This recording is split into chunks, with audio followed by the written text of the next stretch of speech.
Баршаңызға сәлем, сіздермен Дамир, және біз бүгін стринг, яғни жолдарды өтетін боламыз. Жолдар программалаудың өте маңызды әрі көп қолданылатын тақырыптарының бірі болып табылады.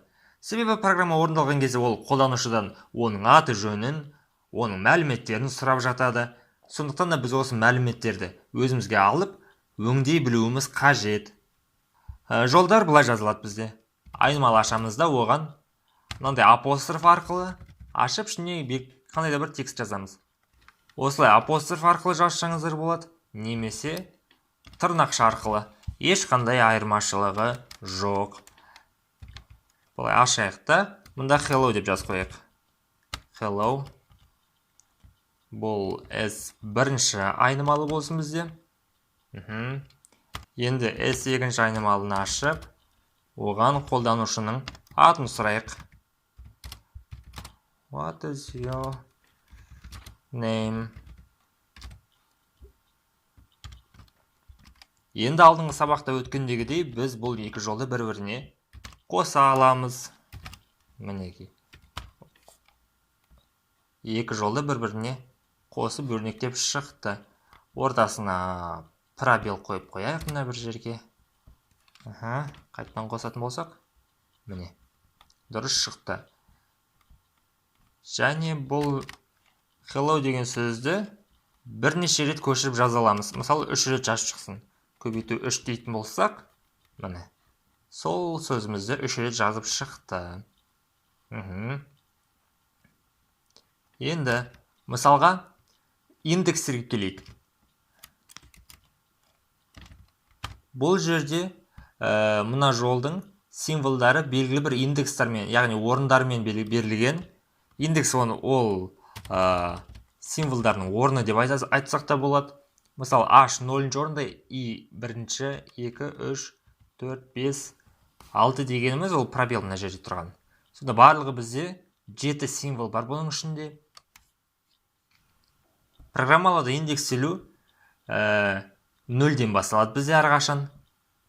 Енді экранға мына леп белгісін шығарайық. Ол бізде 5-ші орында тұр, иә? Ол үшін мына жерге S1 дейміз да, мына жерге тік жақша қойып 5 деп жазамыз. Ол 5-ші индексте тұр. Қосайық. Мінекей, леп белгісін шығарып берді бізге. Енді дәл осылай кез келген символын қоса аламыз. Мысалы, I әрпін шығарайық. Ол 1-ші орында. 1 десек, міне, E әрпін шығарды. Енді біз мына S1 деген айнымалының ішінде барлығы қанша символ бар екендігін таба аламыз. Ол үшін len деген әдісті қолданамыз. Len дейміз да, S1-ді жақшаның ішіне жазамыз. Қосайық. Мінекей, 7 әріп бар дейді барлығы. 0-ден бастап 6-ға дейін болса, барлығы 7 символ бар екен бізде. Ол мына пробелді де символ ретінде санайды. Мысалға, мына S2 деген жолдағы ең соңғы символды экранға шығарайық. Біз мұнда барлық қанша элемент бар екендігін санап отырсақ, оған көп уақыт кетіп қалады, сондықтан біз былай жазамыз. S2 дейміз да, тік жақша қойып, -1 десек, ол мына соңғы элементті экранға шығару керек қазір. Мына сұрақ белгісін шығарды. Енді мұна артынан бастап санағандағы 3-ші элементті шығарсын десек, біз мына жерге -3 деп жаза саламыз. Қосайық. M деген әріпті шығарды бізге. Ол дұрыс 3-ші орында тұр ол мына жерде. Дұрыс. Енді арғырай кеттік. S2 деген жолдағы A деген әріптердің санын санайық. Қанша A деген әріп бар? Бізде мұнда 3A деген әріп бар. Оны біз былай санаймыз. S2 нүкте count дейміз. Count жақшаның ішінде керек символды жазамыз. Бізге A деген символ керек. Қосайық. Онда көрінбей қалды.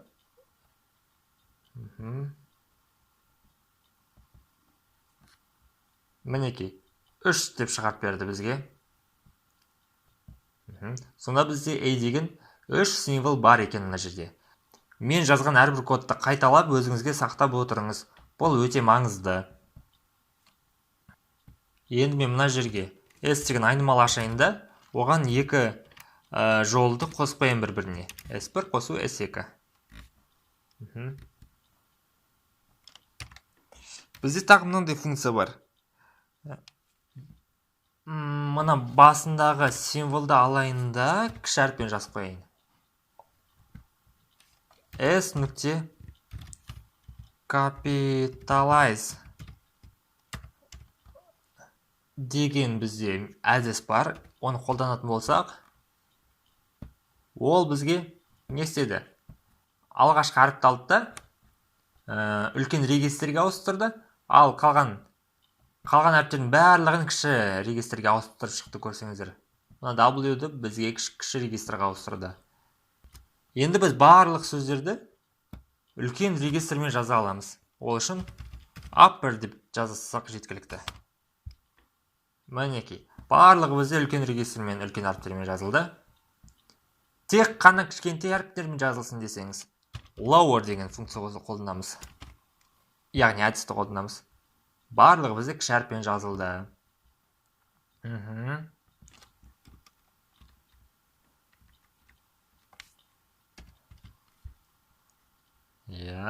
Енді орнына қайтара салайын. Енді мына жолдағы барлық символдарды үлкен регистрға ауыстырайын.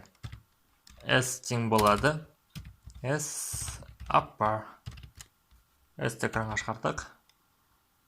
Мінекей ауысты. Енді біз мына жерде барлық символдар үлкен регистрмен жазылғандығын тексере аламыз. Ол үшін принтинді S нүкте is upper деп жазам. Қазір ол бізге шығарып береді. True дейді. Яғни барлығы бізде үлкен регистрмен жазылды. Дәл осылай. Is lower дейтін болсам, ол менде барлығы да кіші регистрмен жазылғандығын тексереді. False шығарып берді. Яғни бұл жерде барлығы да кіші регистрда емес екендігін көрсетті. Біз сонымен қатар мына жердегі белгілі бір символдың индексін таба аламыз. Мысалға, W-дің индексі қай жерде орналасқан тауып алайық. S деген жолдан. Ол үшін print S нүкте find деп жазам, яғни ізде. Find. Нені іздейді ол? W деген әріпті іздеу керек. Қосамыз. Жетінші символ дейді мына жерден тұр, қарасаңыздар. 1, 2, 3, 4, 5, 6. Міне 7. Жетінші орында тұр бізде. Енді бұлай жасап көрейік. Бізде O деген әріп бірнеше рет қайталанады. 2 рет қайталанып тұр. Егер O деген әріпті іздейтін болсақ, ол бізге қайсын тауып береді екен? 4-шісін ғана тауып берді. Мына 10-ны ғана тауып берді бізге.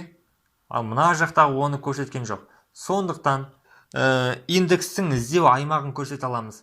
Мысалы, O деген әріпті ізде қай символдан бастап?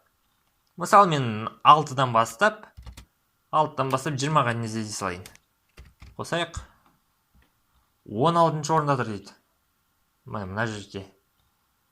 Санап көрсеңіздер болады. 7, 8, 9, 10, 11, 12, 13, 14, 15, 16. Дұрыс. Дұрыс тауып берді.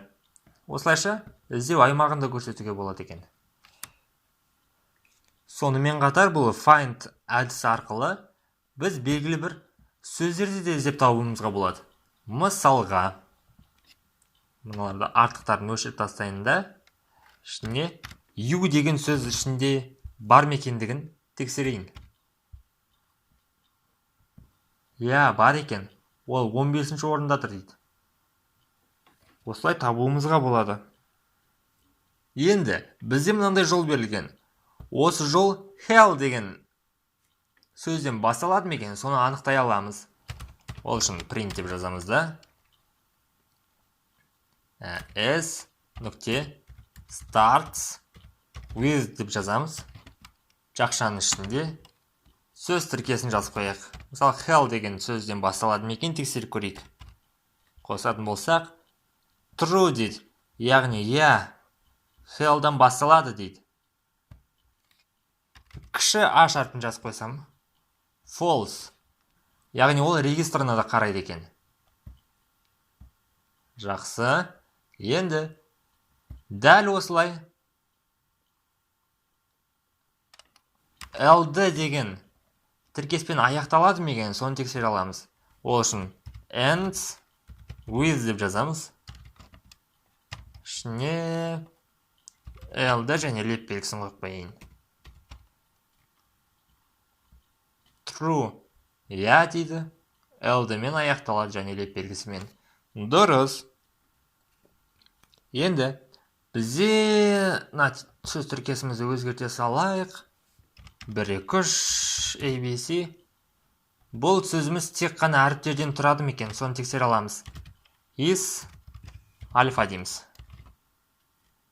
Қосып көретін болсақ, бізге шығарып береді. Қазір false.